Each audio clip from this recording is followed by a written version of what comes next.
तो हेलो दोस्तों, कैसे हैं आप सब। आई होप कि आप सब अच्छे होंगे। तो चलिए शुरू करते हैं आज की वीडियो। और आज हम बात करने वाले हैं अपने नए चैप्टर वैद्युत धारिता। धारिता क्या होती है इसके बारे में आज हम जानेंगे और सभी चीज़ें जो भी हैं इस चैप्टर की क्लियर करेंगे जल्द से जल्द। लेकिन सबसे पहले धारिता समझ लेते हैं कि वैद्युत धारिता होती क्या है। हमारे चैप्टर का नाम है धारिता, ठीक है। तो धारिता जो होती है, मान लीजिए कोई चालक है, कोई चालक है। अब ये चालक किसी भी प्रकार का हो सकता है, जैसे एक छड़ हो सकती है, गोला हो सकता है, ठीक है, या कोई मतलब आपका इस प्रकार का चालक हो सकता है। मतलब किसी भी आकार में आपका चालक हो सकता है, किसी भी आकार में आपका चालक हो सकता है, ज़रूरी नहीं है कि किस प्रकार का होगा। तो अब ये जो चालक हैं तीनों प्रकार के, इन चालकों के आवेश को धारण करने की क्षमता, मान लो ये क्यू आवेश है, ये क्यू आवेश है, ये क्यू आवेश है। अब हम ये क्यू आवेश इनको दे रहे हैं, तो ये जो इस क्यू आवेश को धारण करेंगे, जो इस क्यू आवेश को धारण करेंगे जिस प्रकार से, वही इनकी जो क्षमता होगी, मतलब धारण करना जो कहलाएगा, उनका धारण करने की जो क्षमता होती है वही क्या कहलाती है, आपकी धारिता कहलाती है। मतलब समझो ये चालक है, इसे हमने क्यू आवेश दिया।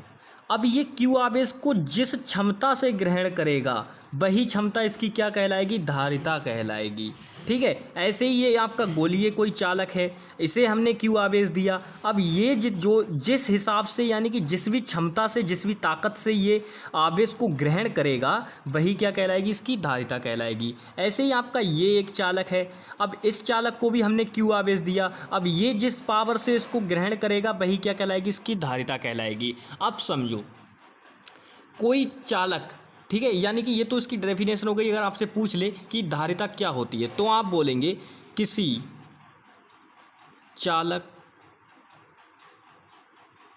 के द्वारा आवेश को ग्रहण करने की क्षमता। अब देखिए, ग्रहण करने की जगह आप धारण करना भी लिख सकते हैं, कोई प्रॉब्लम नहीं है। आपके हिसाब से लैंग्वेज आप सेट कर लीजिएगा, कोई प्रॉब्लम नहीं है। क्षमता क्या कहलाती है, धारिता कहलाती है, धारिता कहलाती है। अब धारिता का एक मेन पॉइंट बताऊंगा जिससे इसका फॉर्मूला बन जाएगा, वो क्या है। देखिए दोस्तों, जब हम किसी भी चीज़ को क्यू आवेश देते हैं तो उसका विभव बढ़ जाता है। ये बात आपको याद रखनी है, कॉमन फैक्टर है। इससे विकल्प यानी कि MCQ भी बन सकता है। तो क्या बनेगा MCQ, कि जब हम किसी चालक का आवेश बढ़ाते हैं, आवेश देते हैं, तो उसके कौन से मान में वृद्धि होती है। आपसे दे देगा कि धारा बढ़ती है या आवेश मतलब आपका जो भी चीज़ें देगा ऑप्शन में, लेकिन एक ऑप्शन उसमें से होगा कि विभव में वृद्धि होती है, तो वही ऑप्शन उसका ठीक हो जाएगा। जैसे तो मैंने दूसरा पॉइंट, ये तो इसकी डेफिनेशन हो गई, परिभाषा हो गई ये, ठीक है। अब बात करते हैं इसका मेन फैक्टर। मेन फैक्टर क्या है वो देख लो सबसे पहले। तो मेन फैक्टर है जब हम किसी आवेश को, मतलब किसी चालक को आवेश देते हैं, आवेश देते हैं, मान लो इधर देखो, पहले समझो बात को।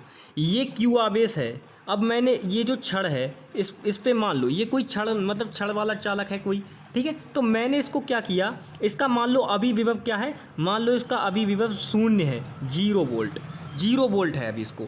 अब मैंने इसको क्यू आवेश दिया। क्यू आवेश देते ही ये क्या होगा, इसमें वृद्धि होने लगेगी। वृद्धि होने लगेगी मतलब क्या होगा कि ये जब मैं जैसे जैसे इसे आवेश दूंगा इसमें वृद्धि होगी। 1 वोल्ट हो जाएगा, 2 वोल्ट हो जाएगा, 3 वोल्ट हो जाएगा, ऐसे इसमें वृद्धि होती जाएगी। तो वही क्या होता है, इसी से एक फॉर्मूला बनेगा, अभी देखना आप।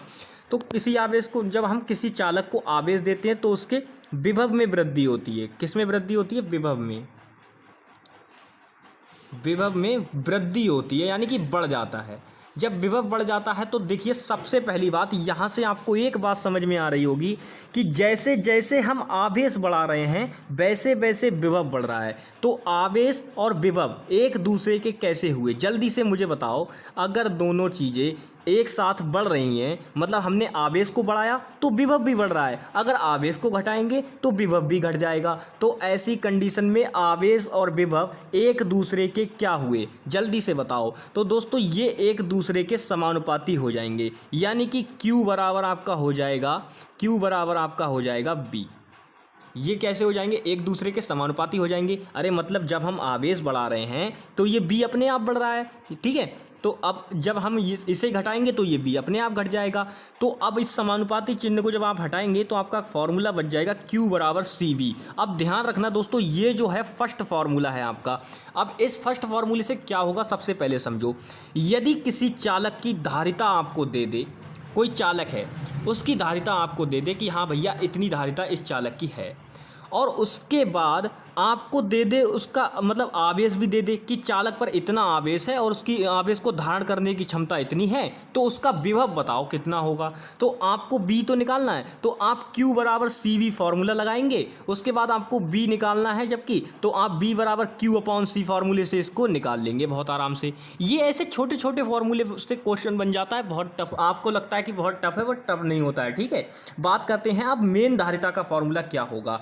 अब जहाँ पे दोस्तों ये जो C है, वैसे हम क्या करते हैं, जब हम कोई भी समानुपाती हो या व्युत्क्रमानुपाती हो, जब हम ये वाला साइन हटाते हैं तो हम यहाँ पे कोई कांस्टेंट यूज़ करते हैं। तो हमने यहाँ पे C कांस्टेंट यूज़ किया है। तो ये जो C कांस्टेंट है यही क्या कहलाती है, आपकी धारिता कहलाती है। धारिता ये जो C है यही धारिता है। अब मैंने बात किया था कि धारिता का फॉर्मूला बताएंगे, तो धारिता का फॉर्मूला क्या हो जाएगा, जरा ध्यान से देखो दोस्तों। कभी कभार आप क्या करते हो, थोड़ी सी मिस्टेक कर देते हो।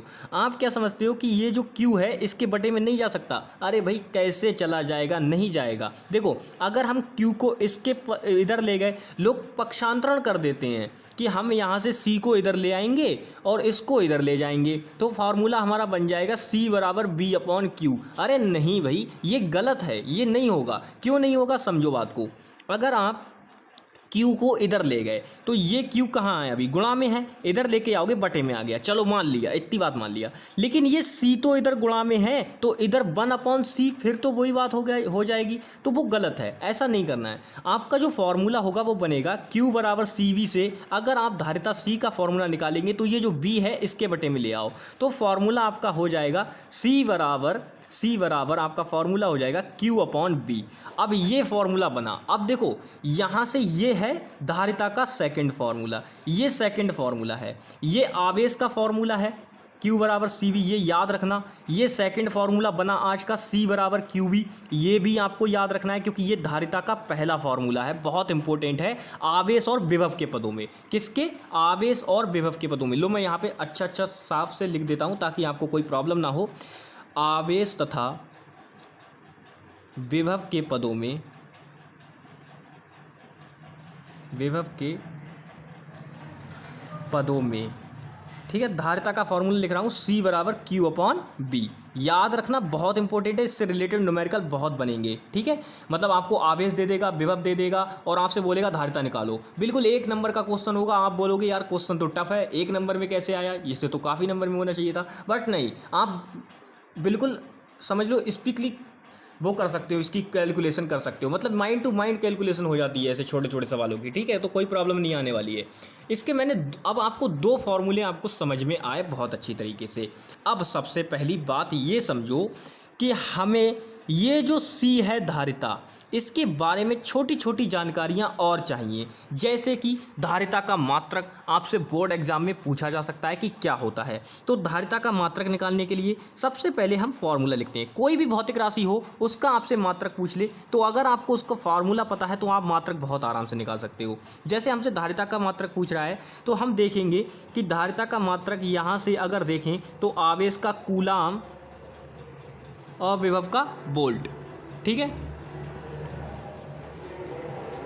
कूलाम प्रति वोल्ट, ये निकल रहा है एक धारिता का मात्रक। लेकिन दोस्तों धारिता के कई मात्रक होते हैं। सबसे पहले ध्यान दीजिए, एक तो धारिता का मात्रक ये हो गया, दूसरा धारिता का मात्रक होता है फैरड। क्या होता है, फैरड होता है दोस्तों। अब ध्यान दो, 1 माइक्रोफैरड। अब मैं जो वैल्यू बता रहा हूँ ना, ये वैल्यू थोड़ी और याद कर लेना अच्छे से, वरना जब आप हम न्यूमेरिकल्स लगाएंगे, पिछले चैप्टर के भी न्यूमेरिकल लगाने को हैं, इस चैप्टर के भी न्यूमेरिकल लगाएंगे, तो हमें एक चीज़ में कन्फ्यूज़न हो जानी है, वो है वैल्यू। क्योंकि जब तक आप मात्रक सही नहीं करोगे तब तक आपका आंसर नहीं आएगा। तो ध्यान दो, 1 माइक्रोफैरड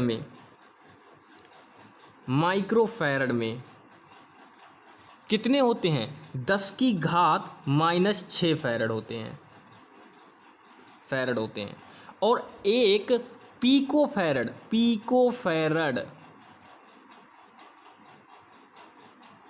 10⁻12 फैरड होते हैं। बस ये चीज़ें आपको याद रखनी है। अब देखिए दोस्तों, सबसे पहली मेन बात ये है, ये आपको चीज़ें याद तो रखनी ही रखनी हैं, लेकिन अगर आप मेरी माने तो ज़रूर ये जो माइक्रो है और पीको है, ये फैरड वगैरह ये तो चेंज हो जाएगा, लेकिन ये दो चीज़ें चेंज नहीं होंगी। ये आपको माइक्रो कूलाम आवेश देखने को मिलता है, पीको कूलाम आवेश देखने को मिलता है, एंगस्ट्रॉम में आवेश आपको देखने को मिलता है, जिसकी पावर क्या होती है 10⁻−10 एंगस्ट्रॉम वैल्यू। तो ये जो चीज़ें हैं दोस्तों, ये आपको याद रखनी है। ये वैल्यूज़ अगर आपने याद रख ली तो समझ लीजिए मात्रक चेंज करने में आपको कोई प्रॉब्लम नहीं आने वाली। तो सारी की सारी वैल्यूज़ मैं एक दिन आपको बता दूंगा, आपके पास पहुंच जाएंगी, ठीक है, तो आपको कोई प्रॉब्लम नहीं होगी। तो ये आज हो गई धारिता के बारे में पूरी जानकारी। अब हम विश्लेषण कर लेते हैं कि हमने आपको आज क्या क्या बताया। सबसे पहले मैंने आपको बताया कि धारिता क्या होती है, जिसके लिए मैंने आपको विशेष प्रकार के चालक बना के दिखाए थे, जिन पर मैंने बताया था कि अगर हम इनको क्यू आवेश देंगे तो इन पर किस प्रकार से ये आवेश को ग्रहण करेंगे, ये मैंने आपको बताया। उसके बाद मैंने आपको धारिता के लिए एक कंडीशन बताई थी कि जब हम किसी भी चालक को क्यू आवेश देंगे तो उसके विभव में वृद्धि हो जाएगी, जिससे हमारा एक फॉर्मूला निकला था क्यू, जब हम समानुपाती चिन्ह हटाएंगे तो कांस्टेंट लगाएंगे सी बी, क्यू बराबर सी बी हमारा फॉर्मूला बना था, जहाँ सी मैंने बताया था आपको धारिता होती है, ठीक है। धारिता का फिर हमारा फॉर्मूला बना था सी बराबर क्यू अपॉन बी, ये फॉर्मूला बना था। इससे हमने इसका मात्रक निकाला जो कि था हमारा क्या, कूलाम प्रति वोल्ट, ये मात्रक आया। दूसरा मात्रक होता है धारिता का क्या, फैरड, ये भी बात मैंने आपको बताई। तो इतनी चीज़ें मैंने आपको बताई थी आज। फिर मैंने ये दो वैल्यू बताई, तो इतनी सारी चीज़ें मैंने आपको आज एक्सप्लेन की हैं धारिता के बारे में। बस इतनी जानकारी बहुत है, तो आप इतनी जानकारी अगर आपने कर ली तो समझ लीजिए धारिता का काम हो गया। उसके बाद अब हम अलग अलग चालकों पर, जैसे ये क्या है, गोलीय चालक है, तो अब हम इस गोलीय चालक पर देखेंगे, फिर हम समांतर प्लेटों पर धारिता देखेंगे, ठीक है। तो बिल्कुल टेंशन ना लीजिए, बहुत ही आराम से चलेंगे ताकि कोई प्रॉब्लम ना आए, समझ में आनी चाहिए सारी चीज़ें, ठीक है। तो ये हो गई आज की आपकी क्लास ख़त्म। बस इतनी ही जानकारी देनी थी आज, और नेक्स्ट वीडियो में हम गोलीय चालक के कारण वैद्युत धारिता जो होगी, गोलीय चालक की वैद्युत धारिता, उसके बारे में बात करेंगे कि क्या होती है, ठीक है। और उसके बाद फिर हम आगे बढ़ेंगे और आगे देखेंगे कि फिर समांतर प्लेट से है, फिर और कुछ ज़्यादा कुछ खास नहीं है इस चैप्टर में, तो बहुत ही आराम से ये चैप्टर हो जाएगा जल्द से जल्द। तो चलिए दोस्तों, मिलेंगे नेक्स्ट वीडियो में, तब तक के लिए bye bye, take care and जय हिंद दोस्तों।